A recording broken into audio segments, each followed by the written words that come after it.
Bonjour, bon après-midi ou bonsoir à tous et bienvenue dans La Niche, le podcast de référence en matière de conseils, d'éducation et de réflexion autour du chien et de son intégration dans notre société. Je suis Claire Gerbou, l'hôte de ce podcast, et je suis ravie de vous retrouver aujourd'hui pour un tout nouvel épisode. Dans la vie, je suis éducatrice canin, spécialiste dans l'accompagnement du chiot et du chien de famille, en ligne et en Provence. Je suis aussi créatrice de contenu sur Internet et la fondatrice de La Niche Aventure. Ma mission au travers de ce projet, c'est d'aider un maximum de monde à comprendre son chien pour mieux vivre avec lui. Pour ce faire, je vous partage tous les mercredis un nouvel épisode pour ce podcast dans La Niche. J'interviewe des professionnels du monde canin qui viennent parler de leur sujet de prédilection dans la série Interview. Je donne le micro à mes clients qui viennent raconter leur vécu, leurs difficultés et les leçons qu'ils en ont tirées dans la série Témoignages. Je vous partage à mon tour mon retour d'expérience sur l'éducation de mes chiens dans la série Dans la Niche et je vous invite à déconstruire les idées reçues sur l'éducation du chiot dans la série Mythe ou Réalité. Avant de lancer cet épisode, je vous invite à vous abonner et à laisser 5 étoiles et un commentaire sympa sur l'émission dans votre rapide podcast préféré. Si ce n'est pas déjà fait, vous pouvez aussi soutenir financièrement ce projet sur Tipeee si vous le souhaitez.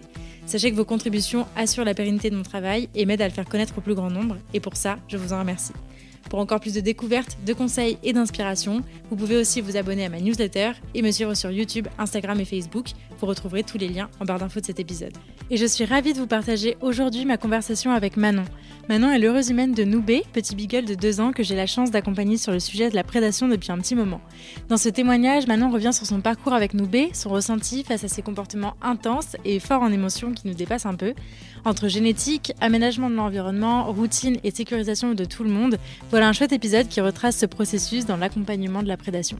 Alors que vous soyez déjà humain d'un chien ou que vous vous apprêtiez à le devenir, cet épisode est pour vous. Mais je ne vous en dis pas plus et je vous invite tout de suite à rejoindre ma conversation avec Manon. Ok, et salut Manon. Salut Claire. Tu vas bien ? Oui, ça va et toi ? Oui, merci. Et écoute, Manon, je suis trop contente de t'accueillir au micro de La Niche. J'ai trop hâte d'entendre ton témoignage. Ça me fait très plaisir de t'accueillir en tout cas. Ouais, merci. On va commencer par les présentations. Qui es-tu, Manon ? Je suis Manon, humaine du petit Noubé. Je vis en Charente et voilà. Et après, j'ai un projet de vie pour aménager un camion, mais on y va petit à petit. Ouais, on va en parler. Ok, est-ce que tu peux nous présenter Noubé ? Alors du coup, Noubé, ça fait 2 ans maintenant qu'il est arrivé bientôt. C'est un beagle que j'ai adopté en élevage. Voilà, c'est un petit chien assez sensible et aussi très chasseur. Donc c'est un peu nos problématiques de vie et voilà. Ok, ouais, on va parler du coup de la prédation dans cet épisode. Nous avons beaucoup à dire. Oui, il y a pas mal de choses. Avant d'entrer dans le vif du sujet, j'aime bien revenir sur l'expérience antérieure avec les chiens et avec les animaux. Est-ce que toi, tu as toujours été entourée de chiens ? Est-ce que c'est venu un peu plus sur le tard ? Comment est-ce que ça s'est fait avant d'avoir Noubé ? J'ai jamais eu de chien, ni dans ma famille. Enfin, j'ai très peu côtoyé de chiens dans ma vie avant. On avait surtout des chats, nous. Donc non, j'avais pas forcément d'expérience. Mais en fait, c'était une envie de vivre avec des animaux. Et après, voilà, ça s'est fait comme ça, quoi. Ok. Comment il est arrivé, du coup, Noubé, dans ta vie ? C'était quoi ton contexte et qu'est-ce qui a fait déclic à ce moment-là ? Du coup, quand j'ai réfléchi à avoir Noubé, j'étais à Marseille. Ouais. Je souhaitais vivre avec un animal parce qu'à ce moment-là, voilà, j'avais mon chez moi, j'avais aussi du temps. Et comme je vivais un peu en centre-ville, dans des appartes, je m'étais dit, bon, un chat, j'ai pas trop envie voilà, qu'il ait pas d'extérieur ou de le trimballer si je suis pas sûre de rester. Donc je m'étais dit, je vais me renseigner pour un chien, ça peut peut-être plus coller avec mon mode de vie, tout en ayant le temps de apprendre à le connaître et de prendre le temps de faire ce qu'il fallait pour le début, quoi. Ok. Très bien. Et du coup, comment est-ce qu'il est arrivé dans ta vie, Noubé ? C'était quoi un peu le process ? Comment t'es arrivée jusqu'au beagle ? Comment tu l'as choisi, lui ? Comment je suis arrivée jusqu'au beagle ? Franchement, je sais pas trop. Parce que je trouvais que c'était un petit chien assez mignon. Après, t'en as déjà un peu parlé récemment dans tes derniers podcasts, mais c'était un peu aussi ce truc de je m'étais dit, un chiot, peut-être c'est mieux si j'y connais rien. C'est, voilà, comme l'expression qu'on utilise beaucoup, c'est un peu une page blanche. Ouais. Je me sentirais pas de prendre un chien de refuge ou quoi sans y connaître rien. C'était l'idée du tout début. Et du coup, j'ai cherché des personnes voilà, qui avaient des beagles. Et en fait, je suis tombée sur un élevage parce que d'abord, j'ai rencontré des gens où c'était pas très sérieux, tout ça. Il n'y avait pas les vaccins, il n'y avait pas... Et moi, je pensais que c'était un peu le truc qui cadrait, quoi, avant. Bon, plus du tout. Et du coup, je suis tombée sur un élevage où, voilà, apparemment, il était sociabilisé avec les animaux, tels les chats, un peu chien de famille, quoi. Sauf qu'en fait, pas vraiment. Et voilà, et après, je suis allée le rencontrer, je suis allée 2-3 fois. Et après, j'ai pris la décision que ce serait Noubé qui viendrait avec moi. Ok. Tu connaissais un peu le beagle, enfin, en tout cas, l'aspect chien de chasse à court, etc. Tu t'étais renseignée là-dessus? Ou est-ce que ça a été un peu la découverte pour toi? Non, je savais que c'était un chien de chasse, mais j'avais pas de connaissances plus que ça de ce côté-là, alors que j'avais déjà vu des beagles un peu chiens de famille, tout ça, mais c'est vrai que c'était plus dans un environnement urbain. Donc je pensais pas que c'était autant quelque chose qui prendrait de la place. Ouais. Je me permets de faire le parallèle parce que du coup, on a un peu le même vécu, tu vois. Moi, avec quelques années en arrière, mais c'est vrai que quand j'ai eu Charlie et que j'ai choisi le beagle, il y avait ce côté, c'est vrai que l'image du beagle que t'as, c'est un peu le chien de famille que tu vois pas mal en ville, bon, qui est pas forcément lâché, tu squeezes un peu cette question. Tu vas pas plus loin. C'est ça, mais c'est vrai qu'il y a quand même, on en voit quand même en ville des beagles, c'est quand même un chien de taille moyenne qui peut être un peu passe-partout, etc. Et c'est vrai que je pense que quand on est un peu dans ce projet-là d'adoption, on squeeze un peu la partie chien de chasse finalement. Et qu'est-ce que ça veut dire? Est-ce que mon chiot pourrait être un chien de chasse comme ça? C'est ça. Est-ce que ça t'a fait cet effet-là aussi, toi? Ouais, un petit peu, oui. Je pense que j'ai un peu skippé ce côté-là, que j'ai pas plus poussé. Après, bon, j'étais pas non plus méga formée sur ce que c'était tout ce qui est pas trop moteur, tout ça. Ouais.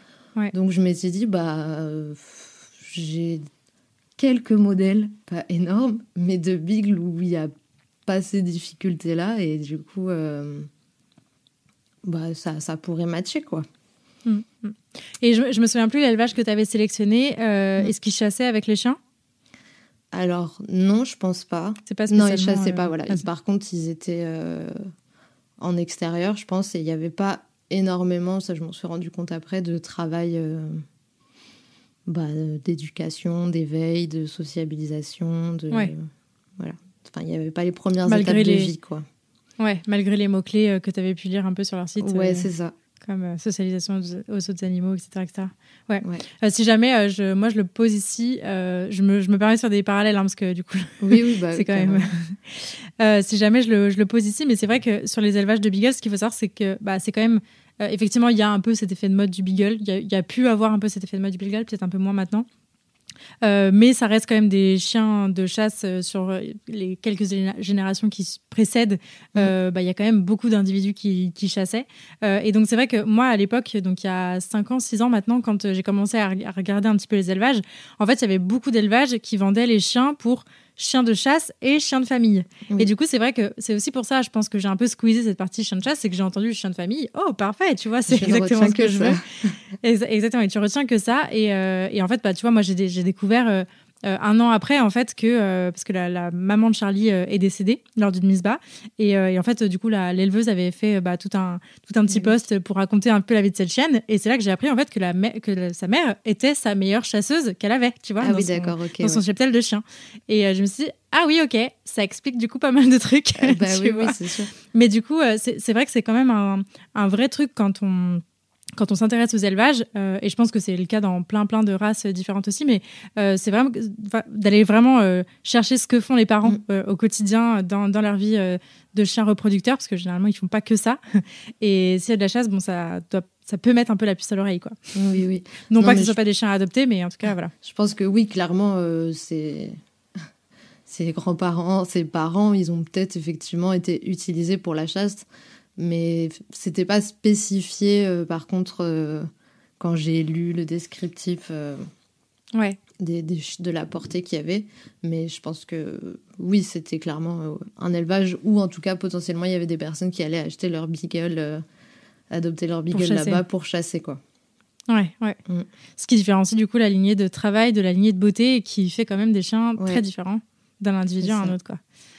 Ok. Du coup, comment ça s'est passé l'arrivée de Noubé dans ta vie ? Comment ça s'est passé ? Du coup, je l'ai adopté vers chez ma mère en Charente. Ok.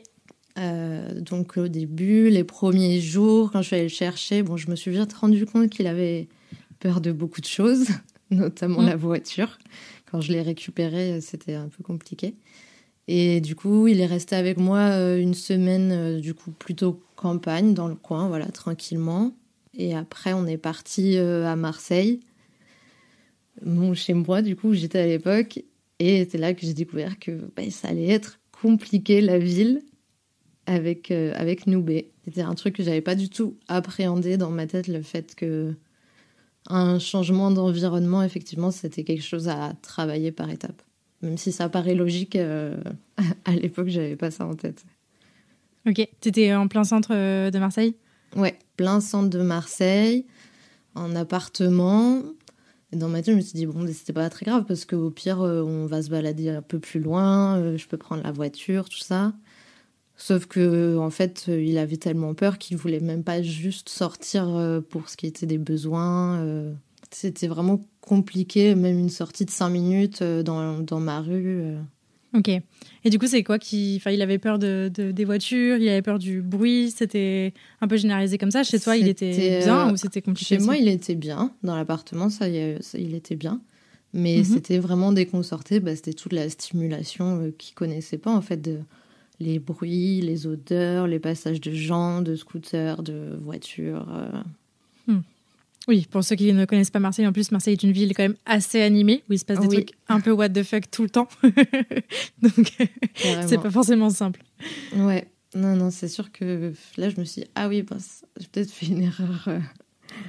J'aurais peut-être dû aller plus tranquillement.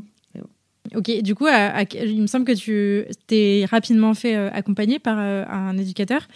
Comment est-ce que ça s'est fait ? Il avait quel âge quand tu as commencé ? Et c'était quoi un peu vos sujets là de départ ? Parce que du coup, il avait 2 mois du coup, Noubé, quand tu l'as récupéré ? Non, je l'ai récupéré à 3 mois. À 3 mois, ok. Ouais. Ok, ouais, donc il était encore chaud, encore bien chaud et sur sa phase de social. Mais du coup, c'était quoi un peu le parcours d'accompagnement que tu as eu là à ce moment-là ? Du coup, là, je me suis dit, toute seule, ça va être compliqué. Je vais pas y arriver parce que j'y connais pas grand-chose. Du coup, j'ai commencé à me renseigner, qu'est-ce qu'on fait quand on galère avec un chiot, un chien. Et là, après, en me renseignant, j'ai découvert, du coup, l'éduc qui nous suivait à l'époque. Donc, elle s'appelait Céline, donc Céline Bien-être Animal. Mais sans connaître trop encore l'éducation positive et tout ça, je suis tombée sur elle. Et heureusement, parce qu'elle était en éducation positive. Et du coup, elle nous a accompagnés un peu sur les questions d'anxiété liées à la ville. Déjà, voilà, pour le faire sortir et qu'il se sente à peu près bien.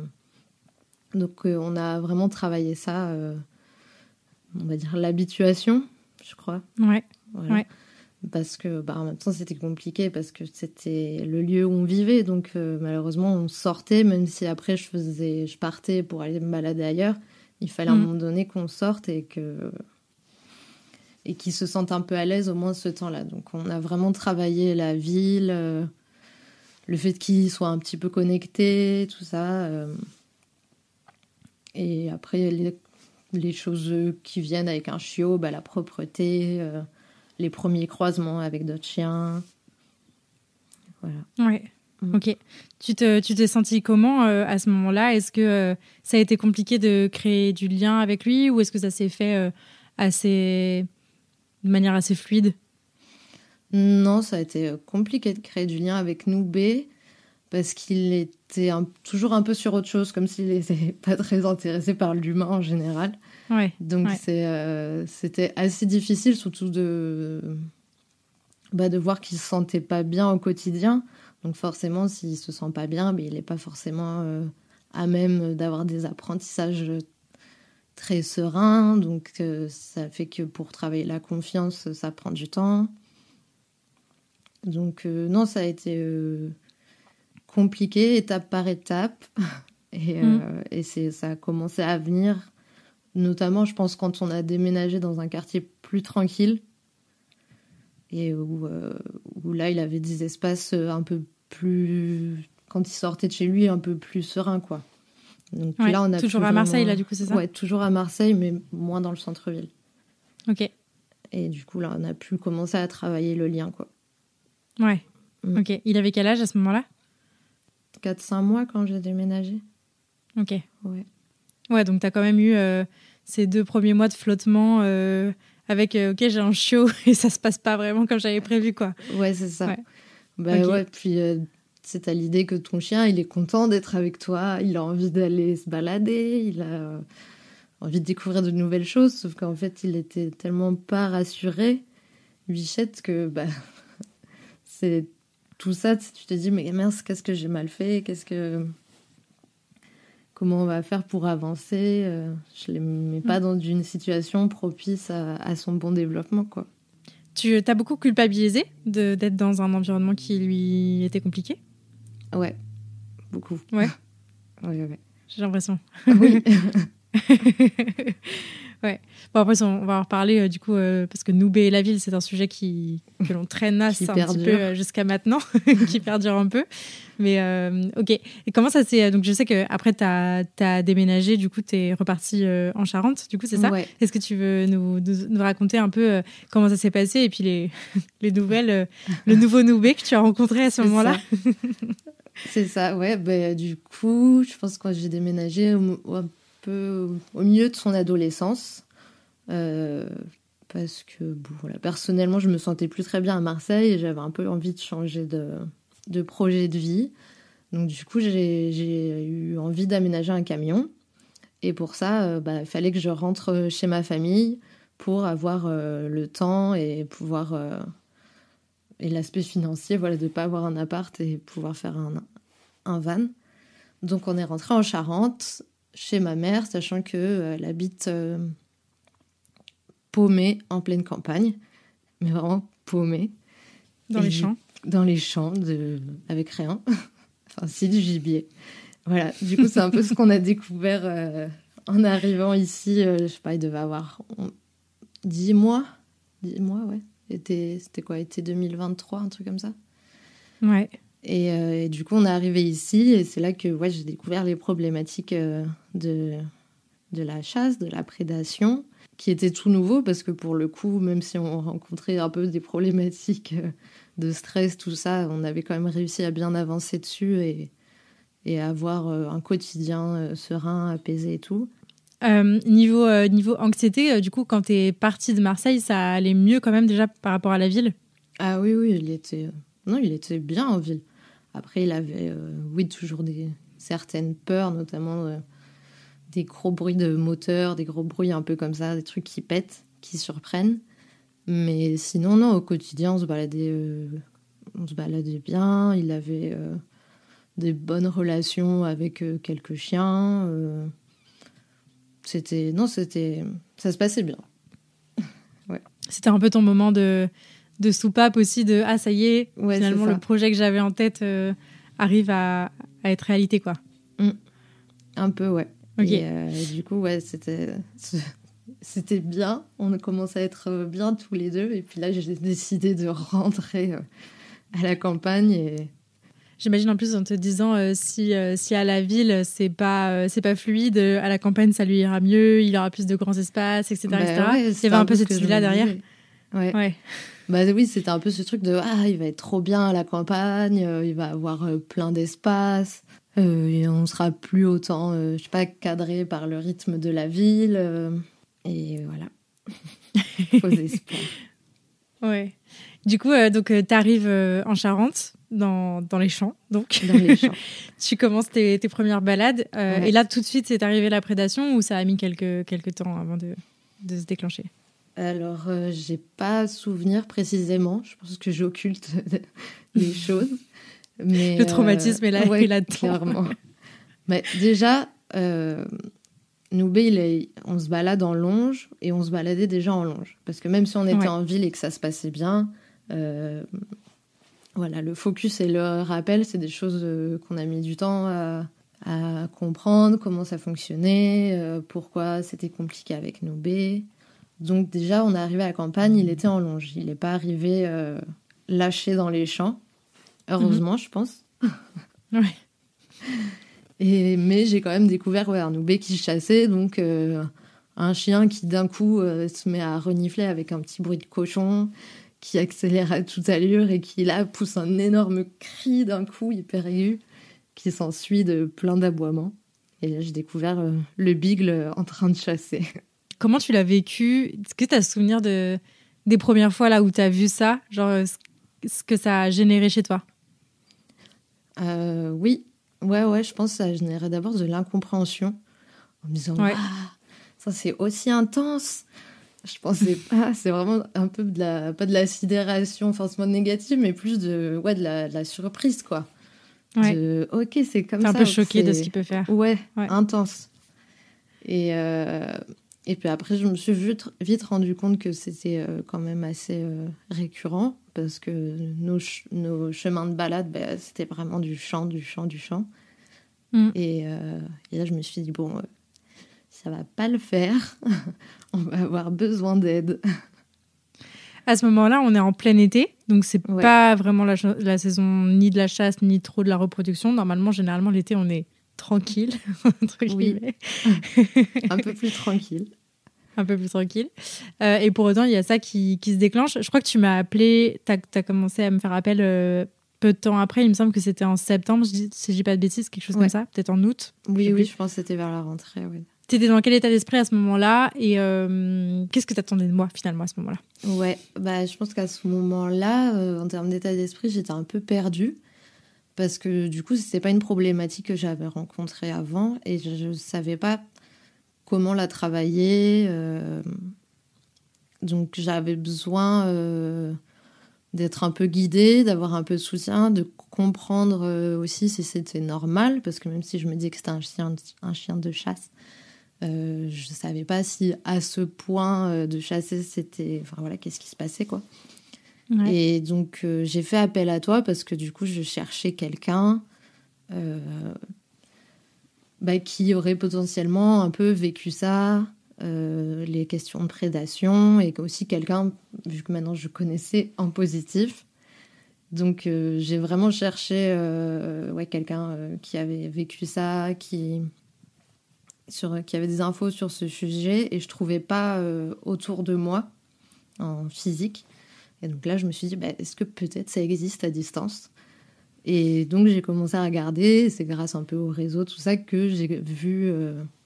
toi, un peu ton parcours, notamment tes podcasts, et que tu avais Charlie, tout ça. Donc là, je me suis dit, trop chouette, c'est trop bien, ça tombe parfaitement. Et donc, du coup, je t'ai contacté et tu faisais des visios, des suivis à distance. Et donc là, c'était trop bien pour moi.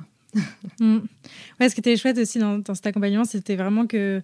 Alors, ce qui était difficile pour moi dans certains aspects, mais qui était aussi super chouette, c'était que finalement, on a une histoire quand même très similaire. Enfin, voilà, on a la même race, avec un peu le même cheminement de où là, on a eu un chiot un peu bougeon, un peu dépassé partout, qu'il faut appréhender. C'est un peu le rêve est un peu déchu.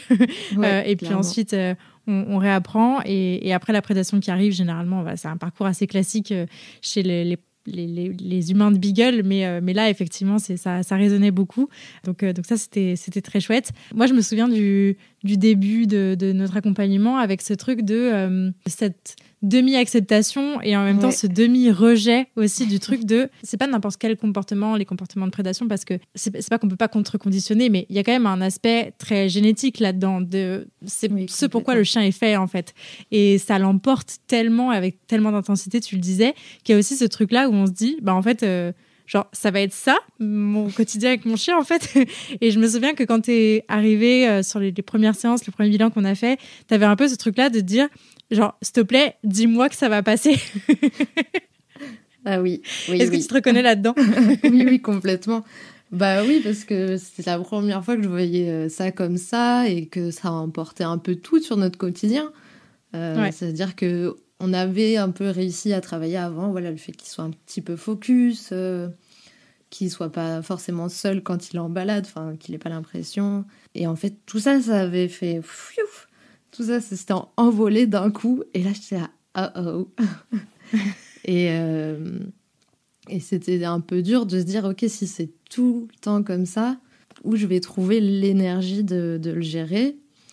Et je pense que c'est là où ça a été intéressant et important de commencer le suivi avec toi, c'est que déjà, tu m'as fait comprendre un peu qu'est-ce que c'était la prédation, d'où ça venait, les facteurs qui pouvaient favoriser aussi, qui pouvaient favoriser ça. Donc ça, je pense que ça a été un peu le début de notre accompagnement. C'était un peu les patrons moteurs. Peut-être que Noubé, effectivement, il vient d'un élevage avec une lignée de travail où il y a eu des chiens qui ont chassé. Tu te retrouves aussi dans un milieu qui est très pauvre en stimulation, on va dire, de vie humaine, urbaine. Et donc la seule chose qu'il y a aussi, c'est le gibier, la prédation. Donc c'était un peu la découverte de tous ces facteurs qui s'accumulaient. Et après, petit à petit, de voir, ok, qu'est-ce qu'on peut mettre en place pour alléger, pour avoir un peu des axes de travail qui soient possibles sans perdre toute son énergie face à la prédation, quoi. Ouais. Oui, c'est ça. C'est vrai que ce qui est intéressant dans les suivis sur la prédation et ce qui est aussi complexe, c'est que on est obligé de composer avec ces facteurs-là, typiquement le facteur environnemental, le fait que ça c'est en lui, c'est très fort, c'est très présent. Donc du coup, c'est vraiment travailler sur tout ce multifactoriel qui fait que ça peut plus ou moins l'aider. Donc, on a continué de travailler un peu la ville, le rapport aux autres chiens, enfin voilà, la routine, évidemment. On a beaucoup parlé de la routine. Et d'ailleurs, je souligne aussi le fait que tu étais déjà très investie en fait dans la routine avec Noubé. Tu faisais déjà beaucoup de balades, tu le sortais beaucoup, tu étais en longe. Enfin voilà, je veux dire, il n'y a pas eu tout à mettre en place. En fait, tu avais déjà une bonne base dans ton quotidien avec lui. Oui. Et peut-être que ça a renforcé aussi un peu ce sentiment peut-être d'injustice et de j'ai pas envie d'accepter ce truc parce qu'en fait, tu faisais déjà beaucoup, tu vois. Et c'est vrai que c'est ça qui est complexe. Je pense que je me retrouvais un peu face à un truc de mince, je donne énormément, mais pour autant, ça fonctionne pas. Et j'avais un peu ce truc de est-ce que je suis à côté de la plaque ? Pourquoi ? Et pour moi, il y avait encore ce truc de si ça fonctionne pas, c'est que j'ai pas mis les bonnes choses en place. Parce que fallait quand même déconstruire cette idée encore que Noubé, il a pas le rappel, il a pas ci. Et dans ma tête, même à Marseille, ça me l'a tellement rabâché que c'était il a pas le rappel, mais c'est pas normal, tu travailles pas. Du coup, j'avais un peu cette idée de on fait rien. Alors qu'en fait, c'était vraiment adapter notre quotidien, nos lieux de balade, les temps de balade. Pas avoir, trop de copains dans la journée, dans la semaine. Essayer de comprendre qu'est-ce qui fait que des fois c'est trop haut pour lui et de réduire en fait pour qu'il qu'il dépasse pas son seuil et que globalement il se sente bien. Oui, c'est ça, c'était beaucoup de travail de mise au vert, de pas en faire trop en fait parce c'est un chien qui peut être facilement dépassé et voilà, et avec lui on a besoin de temps, on avance pas rapidement mais c'est comme ça qu'on travaille mieux et ça a été fatigant parce que je pense que j'ai mis du temps aussi à le comprendre. Effectivement, tu parlais un peu de l'énergie que ça demande de gérer un chien avec de la prédation et je voudrais qu'on parle un peu de ça parce que c'est vrai que des fois c'est un peu pour les gens qui ne le vivent pas, ne se rendent pas forcément compte de ce que ça peut donner. Peut-être les gens qui ont des chiens un peu réactifs, ça on peut faire un peu de parallèle parce que ça demande de la gestion au quotidien. Mais toi, effectivement, il y a ce truc qui était très caractéristique chez Noubé, qui était on passe 98% du temps avec le nez au sol, ça c'est assez classique et normal. Mais il y avait ces départs un peu très même physiquement intense qu'il était aussi pour toi. Je me souviens sur la gestion de longe en fait où t'as pas vraiment de gestion de longe en fait puisque ton bras était tendu et ta longe était tendue, tu vois. il y avait un peu ce côté-là. Comment tu l'as vécu aussi ce changement de rythme dans les balades parce que j'imagine que tu faisais peut-être autant de balades quand tu étais à Marseille, simplement là elle devenait carrément plus physique. Oui. J'imagine. Disons qu'à Marseille, vu qu'on était en ville, on faisait des balades déjà un peu moins longues que ce que je faisais quand je suis arrivée à la campagne. parce que beaucoup de stimuli, donc on faisait plusieurs balades, pas méga longues, sauf des fois avec d'autres chiens ou quand on partait un petit peu.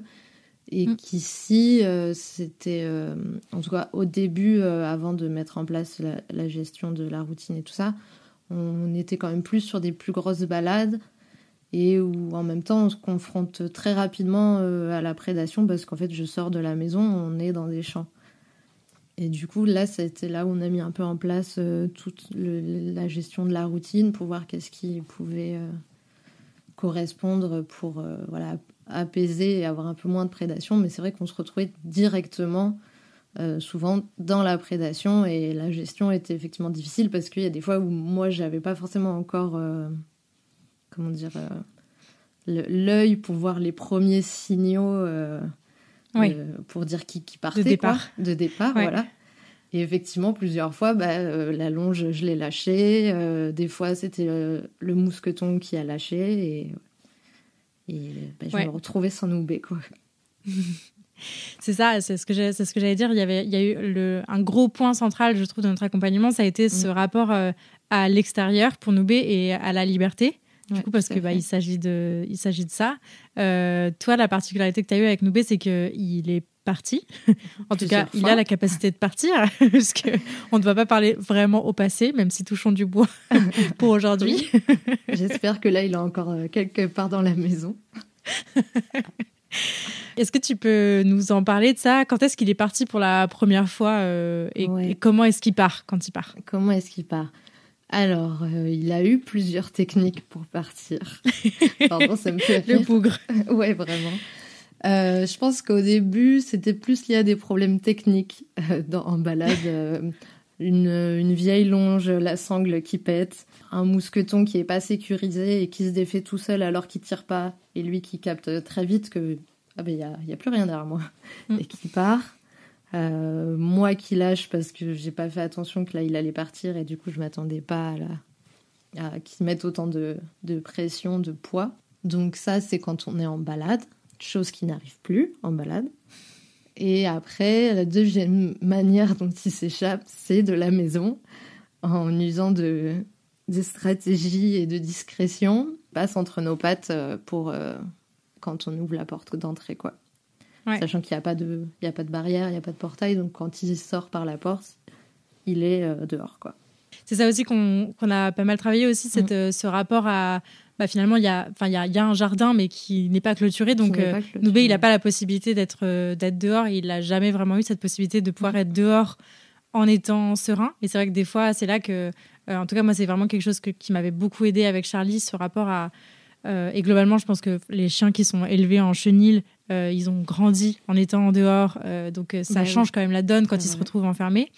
C'est en tout cas un truc que j'ai beaucoup vu et là pour Noubé on avait cette problématique là qu'en fait l'extérieur c'était très lié à il faut partir chasser parce qu'en fait il connaît pas l'extérieur autrement que ça, donc on a eu toute une phase aussi de faire en sorte que ce soit quand même un jardin où on est posé, sécure, en train de lire un livre. Il y a quand même ce truc là. Oui complètement. Oui, on a un jardin qui est pas clôturé, donc le jardin il y a aussi dans le jardin des odeurs de gibier, quoi. Et il y a les chats. Ça fait partie des choses qui le mettent aussi quand il part, quoi, en prédation. Ouais.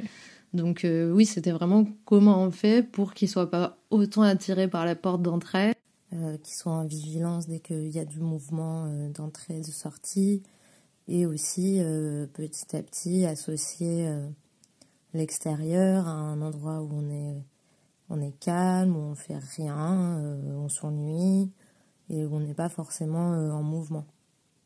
Du coup, ça a commencé par des petits exercices justement de connexion, d'abord en intérieur, puis petit à petit en extérieur.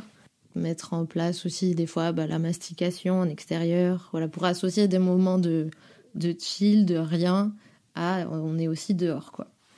Ouais, carrément. Les premières fois qu'il est parti, et même jusqu'à aujourd'hui, alors je me souviens qu'il y a une fois, on a fait une séance où Noubé n'était pas là. Où il n'était pas là. Non, il avait décidé qu'il ne voulait pas voir clair. C'est ça. En riant moins, parce que c'est pas drôle comme moment. C'est pas drôle. Mais comment tu le vis et quelle émotion ça convoque chez toi de le voir partir ou de le savoir à plusieurs mètres. Il part loin, Noubé, quand il part? Il part loin, je dirais max 2 kilomètres. Quand même. Ouais, je dirais grand max. Généralement, je pense qu'il est un peu plus près. Mais je pense que max 2 kilomètres. Mais, tu l'entends toujours? Ouais, voilà. C'est en fait, quand il s'échappe, je me fie à ses aboiements. Oui, ce qu'il faut savoir, c'est que le beagle a un mode de poursuite où vraiment il va aboyer avec un aboiement qui ne fait que quand il est en train de pister. Mais du coup, alors, ce qui est pratique, entre guillemets, c'est qu'au moins on sait toujours où il est. C'est d'ailleurs le but, c'est pourquoi il chasse comme ça, c'est que pour que les chasseurs sachent toujours où en est en fait la piste. Voilà, où en est la piste et qu'ils puissent suivre à l'oreille jusqu'à remonter jusqu'à la bête.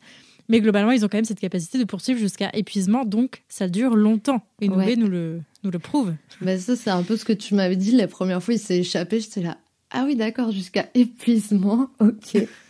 Et je pense que qu'est-ce que ça génère? Alors, il a eu l'occasion de s'échapper quand même beaucoup de fois, de renforcer du coup tout ce schéma, toutes ces étapes-là de prédation jusqu'à la poursuite plusieurs fois. Et qu'est-ce que ça a généré chez moi? Je pense que les premières fois, beaucoup d'inquiétude, beaucoup de stress, il est quand même dehors, sans rien. À ce moment-là, j'avais pas forcément de GPS. Et comme il s'échappe de la maison, le GPS, même si au moment où j'en avais un, généralement, il n'était pas sur lui. Donc, pas mal d'inquiétude de faut pas qu'il se fasse renverser, faut pas que, qu'il lui arrive de trucs, quoi. Il y a eu d'autres fois quand c'était récurrent, c'est beaucoup de colère aussi, il m'énerve à faire ça, comment je vais gérer le quotidien après ça. Voilà, généralement dans ces moments-là, j'arrive plus à réfléchir. Et il y a des fois où je suis là, où je l'attends. Et j'attends. Et puis j'ai pas grand-chose qui se passe. Ouais. Donc ça génère pas mal d'émotions différentes en fonction des périodes. Mais après, je sais qu'il est dans le coin parce que du coup, je l'entends aboyer. Donc ça me rassure. Généralement, si je l'entends plus, là, je m'inquiète. Ouais. Après, des fois, je vais voir. Des fois, je préfère attendre parce que je sais que j'arriverai pas à l'attraper. Et ça peut durer 3, 4, 5 heures. Et généralement, il rentre griffé de partout parce qu'il était dans des ronces. Mais heureusement, on a cette chance qu'il n'y ait pas beaucoup de voitures dans le coin. Ouais. Cette chance ou pas, parce que du coup, c'est aussi ce qui fait qu'il y a des odeurs de gibier partout. Mais en tout cas, je sais qu'il a quand même peu de chances de rencontrer une voiture parce qu'il va être vraiment concentré sur les champs, les cours d'eau, les trucs comme ça où il y a plein d'odeurs, quoi. Ouais, c'est vrai que ce côté mise en danger, je sais que moi, c'est quelque chose qui me trigger au max, en fait, ce truc de me dire, en fait, il y a des chiens qui peuvent poursuivre du mouvement, etc., mais qui restent quand même en alerte un peu sur ce qui se passe autour. Et voilà. Le beagle, déjà, quand il poursuit avec son nez. Donc, à la limite, il pourrait être les yeux fermés. Déjà, où tu as l'impression que des fois qu'ils ont les yeux fermés. Oreilles complètement rabaissées. Il n'y a que le nez qui fonctionne. Et donc, parti de là, en fait, il peut absolument tout se passer. Ils sont capables de traverser une route, ils peuvent traverser un cours d'eau, ils peuvent... Enfin, voilà, tout ça à vive allure et... Je sais qu'il court carrément plus vite que nous. Mais il court très très vite et il court... vraiment, des fois, il peut courir pendant 1 heure. Enfin, des fois, j'arrive à le voir au loin et je suis là, mais comment je vais faire pour l'attraper? C'est pas possible. Et il court, effectivement, comme tu dis, jusqu'à fatigue, quoi. Ouais, c'est vraiment là que la dimension... chien de travail prend tout son sens. Enfin, quand on voit la capacité physique qu'ils ont dans cette action de poursuite, c'est énorme. Et du coup, ça nous dépasse aussi complètement parce que c'est pas le petit chien qui est là collé à nous, qui dort sur le canapé. Enfin, c'est un peu comme s'il se transformait en un truc qu'on comprend pas du tout, quoi. Ouais, c'est ça. Non, qui nous échappe début, je le comprenais pas trop. Après, j'ai commencé à comprendre et c'est là où je me dis, ok, ça sert à rien de se mettre en colère, tu vas juste t'épuiser. De toute façon, il est pas là. Donc, juste attends qu'il rentre. Et quand il rentre, tu passes un petit coup de serviette. On va se reposer. On souffle. Et puis voilà. Ça sert à rien d'aller plus loin. En tout cas, au moment où il s'est échappé. Après, là où ce qu'on a fait, nous, avec toi, du coup, en travail, c'était... Comment on fait pour plus qu'il continue à se renforcer dans ses courses-poursuites, dans le fait que s'échapper, c'est génial parce que du coup, je pars pister pendant des heures. Donc, c'est surtout autour de ça qu'on a travaillé après, quoi. Ouais, c'est ça. Et puis cette phase de redescente aussi qui était importante parce que forcément, si le jour 1, il fait 4 heures de poursuite derrière des lièvres, le lendemain, c'est pas le même Noubé qui revient, quoi. Donc, il faut aussi réaménager un peu la routine pour le remettre au vert à ce moment-là. Et alors que lui, il serait partant encore plus vite pour y aller. Voilà. On est d'accord qu'il y a vraiment un truc, ce truc d'auto-renforcement là, avec la prédation, le fait de, en fait, la poursuite génère déjà tellement d'adrénaline et d'endorphine que c'est trop bien, quoi. Il prend son shoot à chaque fois et de manière très très forte. Enfin, il est trop content. Je sais pas s'il y a que ça, effectivement, mais en tout cas, il se renforce dans ce truc de je peux le faire et ça m'amène des choses bien, quoi. Ouais, pour lui-même. Un autre point que je voulais aborder avec toi, c'est l'état de vigilance que la prédation peut générer, à la fois chez nous, parce que du coup, on est un peu toujours sur le qui-vive de « oh mon Dieu, il va s'échapper, il va partir », etc.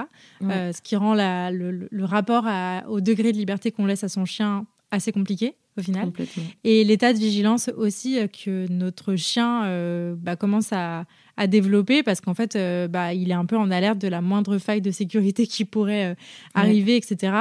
Et tout ça, je le précise, malgré un lien et une connexion hyper forte, parce que c'est ça aussi qui est marquant dans votre relation avec Noubé, c'est que vraiment, Noubé, il a Dieu que pour toi. Il est, même quand vous êtes en balade et que voilà, c'est calme et qu'on est dans un environnement propice, il répond hyper bien à tes appels, à tes demandes, à tes rappels. Enfin voilà, il est capable d'être un chien ultra connecté, ultra là, quoi, ultra avec toi. Et pour autant, être quand même dans cette forme de vigilance de la moindre faille de sécurité qui pourrait partir. Et du coup, là, c'est rapporté aussi à la maison, puisque qui dit passer la porte dit on peut partir et exploser. Comment tu le vis, toi, au quotidien, cet état de vigilance, à la fois chez lui et à la fois chez toi? Ouais. La vigilance, c'est pas facile, parce qu'effectivement, vu que je sais qu'il peut aussi partir de la maison et que les fois où on est aussi dans un quotidien, des fois où s'il se sent pas bien, ça peut favoriser aussi le fait qu'il ait envie de retrouver ce truc de partir en prédation. C'est pas évident, parce que du coup, t'es en hypervigilance à la maison, t'es en hypervigilance en balade, donc ça crée aussi un truc d'être toujours en alerte, pour voir s'il va pas partir, pour voir s'il n'est pas complètement focus que sur les entrées-sorties de la porte. Et du coup, ça, c'est quand même un truc très fatigant que j'ai pas encore trop résolu aujourd'hui, j'avoue. C'est encore un truc c'est présent chez moi, le fait d'être toujours en hypervigilance, d'être toujours en alerte. D'avoir toujours un œil sur lui. Ouais, d'avoir toujours un œil, que ce soit pour voir s'il va bien, s'il se repose, ou que ce soit parce que je vois que là, il est stressé. Et pareil, en extérieur, c'est toujours essayer de voir si là, c'est pas trop, s'il en est où de ses émotions, de sa gestion, de ce qui est autour de lui. Donc, c'est quelque chose quand même de très fatigant. Ouais. C'est vrai qu'à côté de ça, donc on a commencé l'épisode en parlant un peu du stress et de l'anxiété qu'il pouvait avoir en ville. Globalement, c'est quand même quelque chose qui est toujours resté. Et ce qu'il faut avoir aussi en tête quand on travaille la prédation d'un chien, c'est que effectivement, il y a cet état de vigilance qui génère quand même du stress, même si à la fin, l'action de poursuite, elle génère beaucoup de choses et beaucoup d'hormones chez le chien. Ça génère aussi du stress, et cet état de vigilance au quotidien, elle est compliquée à gérer pour ça, parce que finalement, on se retrouve un peu à gérer notre chien qui prédate un peu avec les mêmes protocoles que le chien anxieux, finalement. C'est un peu ça aussi qu'on met en place pour Noubé. C'est un peu les sujets qu'on a en ce moment. Du coup, ça fait peut-être un peu le lien avec ma question d'après. C'est comment ça va, Noubé, aujourd'hui? Noubé, aujourd'hui, ça va pas trop. Justement, on est encore sur ces questions d'anxiété au quotidien, de stress, où je trouve pas encore un truc vraiment qui va apaiser son quotidien. Et je suis toujours un peu entre adapter, parce qu'il y a la prédation, et trouver des lieux où il se sent bien sans qu'on soit que focus là-dessus. Mais ce qui n'est pas évident, parce que il est dans un état de vigilance permanent qui fait qu'il y a des fois où on peut pas prendre trop l'air pour changer d'environnement, parce que le nouveau va être trop difficile. ouais, il reste quand même en ce moment assez anxieux et il a du mal à se poser.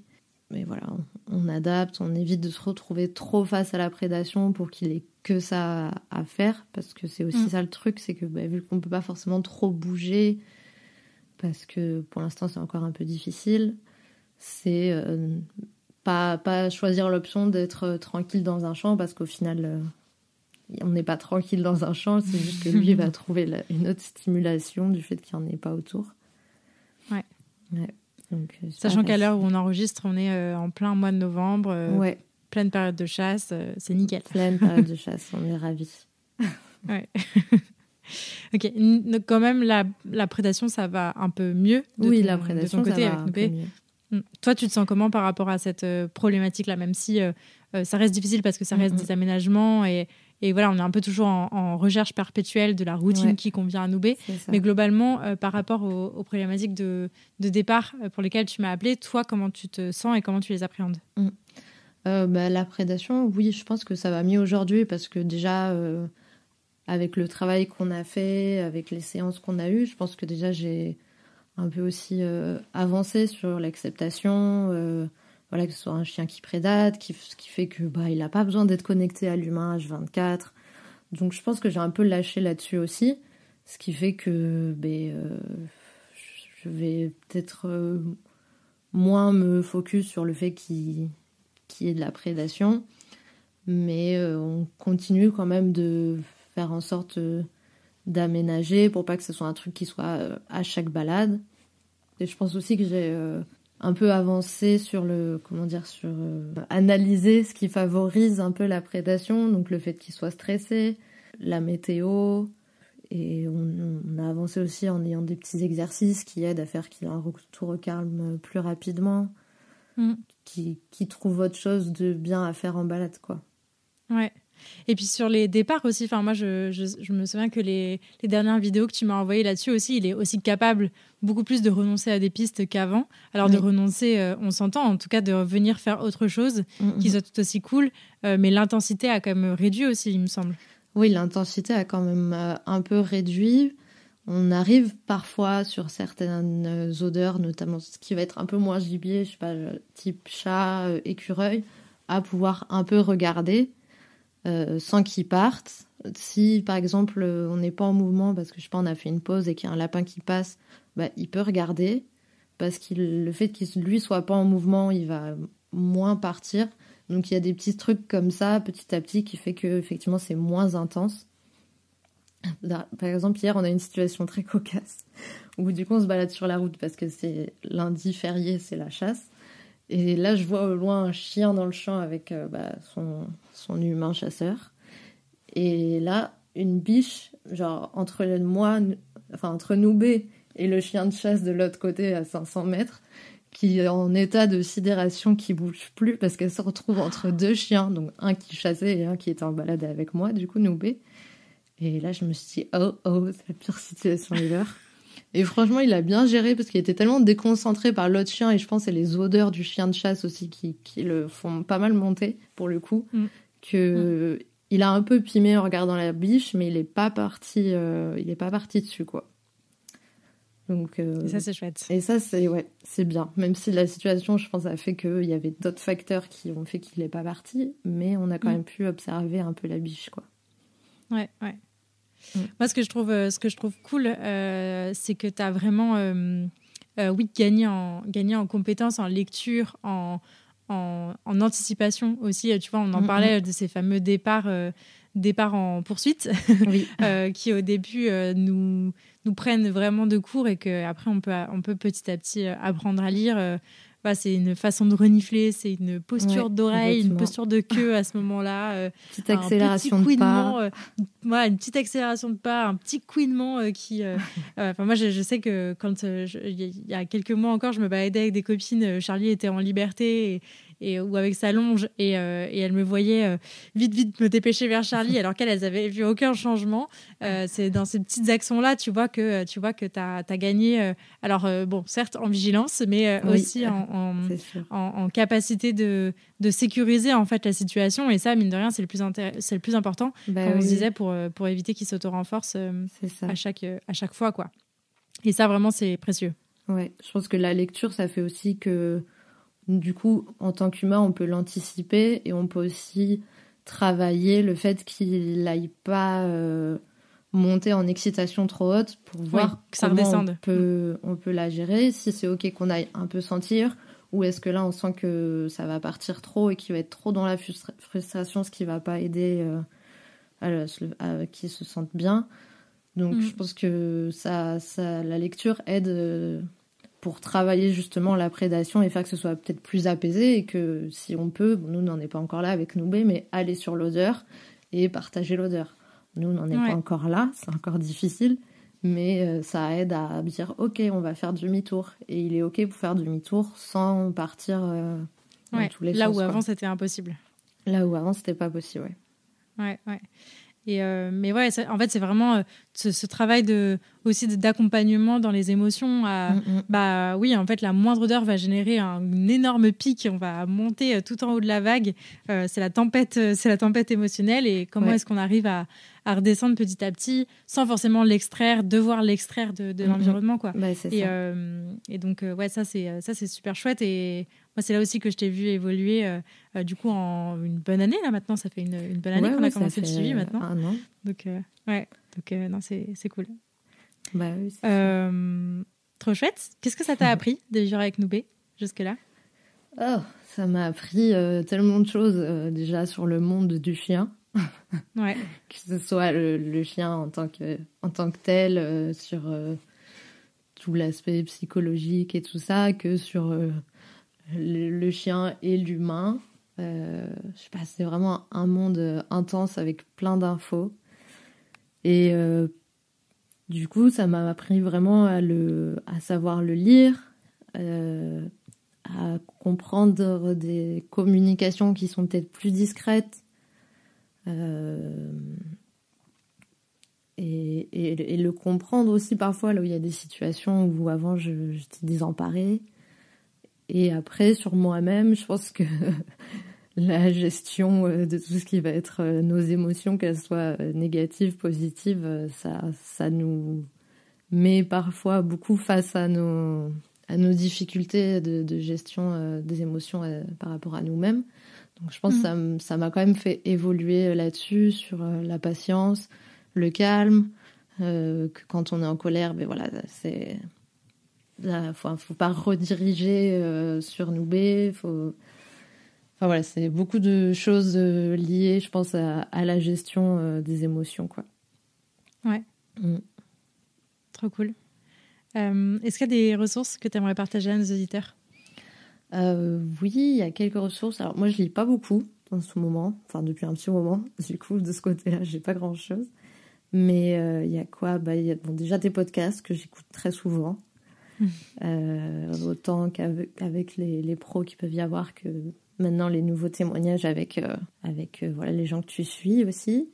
En podcast, il y a aussi ceux dans la tête des chiens que j'aime bien, qui sont chouettes. Et après, il y a aussi, comment elle s'appelle, Animapèse et Pause Animale qui font un live Twitch, généralement une fois par semaine, sur des sujets que proposent les gens via les réseaux.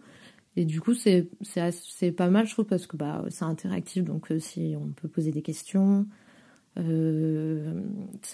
touche à plein de sujets différents, donc si on a du mal des fois à se renseigner, à lire tout ça, c'est pas mal. Moi, j'aime bien. Et après, il y a un compte qui m'avait pas mal touché, un compte Instagram, lié un peu à tout ce qui était gestion de l'anxiété, du quotidien. C'était Petit Courageux qui s'ignore. Bon, ça, je crois que ça fait un petit moment, mais moi, j'ai découvert récemment. Et vraiment, quand j'avais lu toutes ces stories à la une sur l'anxiété, sur même le rapport à comment son humaine, elle gérait tout ça, ça m'a fait beaucoup de bien d'avoir ce témoignage-là. Donc, ok. voilà. Trop bien, c'est cool. Ouais. À qui est-ce que tu passeras le micro pour un prochain épisode? Au micro de la niche aventure, j'aimerais bien entendre Chloé de Pieds et Pattes, si elle est OK. Chloé, elle fait de la garde d'animaux et des visites à domicile et elle vit en camion avec ses 2 chiennes. Donc elle se déplace un peu partout pour son taf, pour ses voyages et je trouvais ça trop chouette qu'elle nous raconte ses aventures et qu'est-ce que ça implique, l'itinérance et ce mode de vie-là avec de louloute. Ça marche.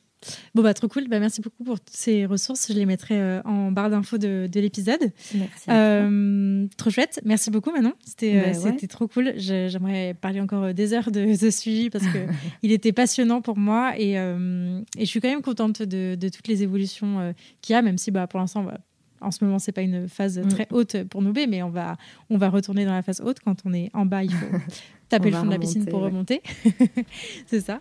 Mais en tout cas, merci à toi pour cette discussion et merci à toi pour ta confiance. Et voilà, à très bientôt. Merci, à bientôt Claire.